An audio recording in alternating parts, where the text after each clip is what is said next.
Thank you, Dean Cullingberg, and welcome and good evening, everyone.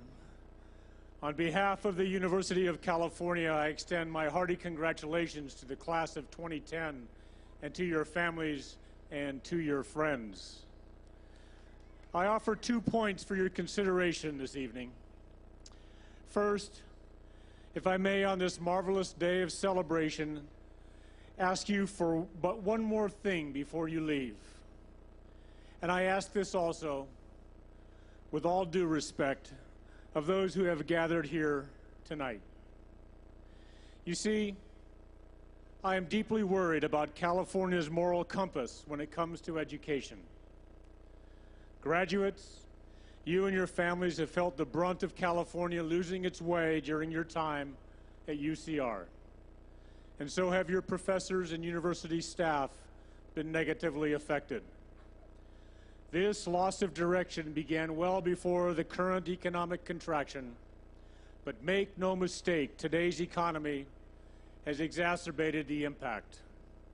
If we do not regain our bearings, it will lead to the loss of global competitiveness for California and a decrease of the quality of life for all of us and for each of us in this great state.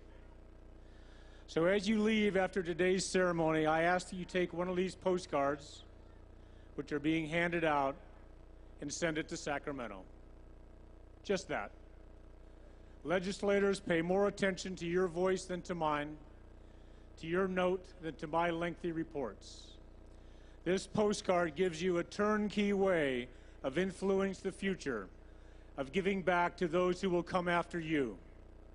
Your siblings, your children, also deserve access to the greatness of the University of California. Write 2 sentences. Tell your lawmakers, as we sit here tonight, they are in Sacramento considering our future.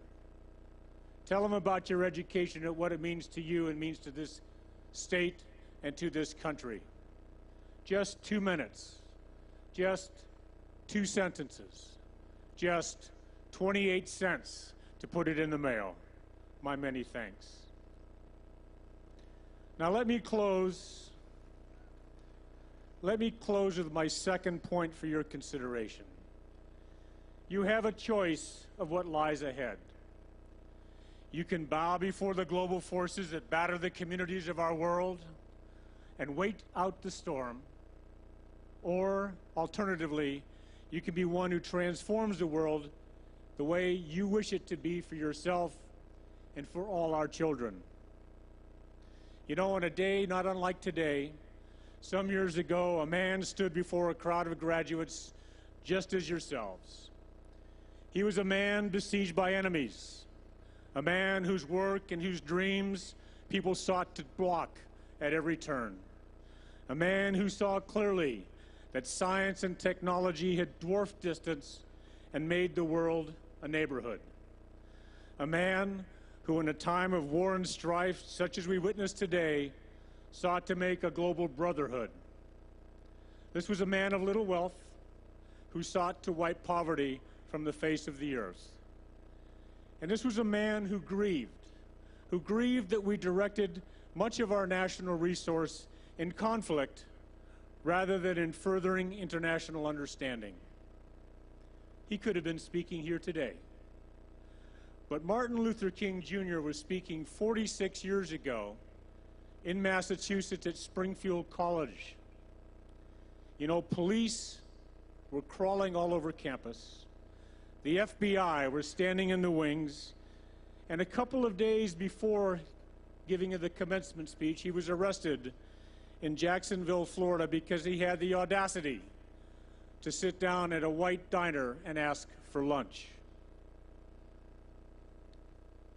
The college posted his bail and put him on a bus north to Massachusetts.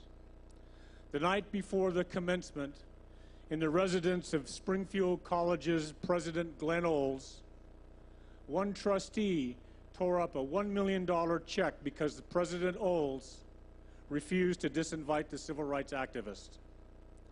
This was 1964. This was a small college.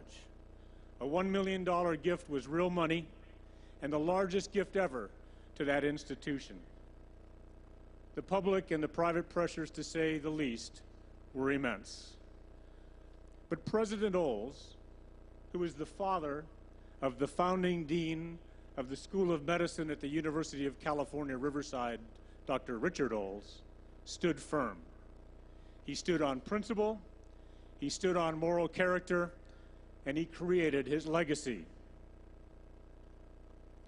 And Martin Luther King Jr., who 4 months later would become the youngest person to receive the Nobel Peace Prize for his nonviolent civil rights work, and who 4 years later would be gunned down in a Memphis motel for his nonviolent civil rights work, he spoke to those young people about being agents of transformation for the world rather than mere bystanders.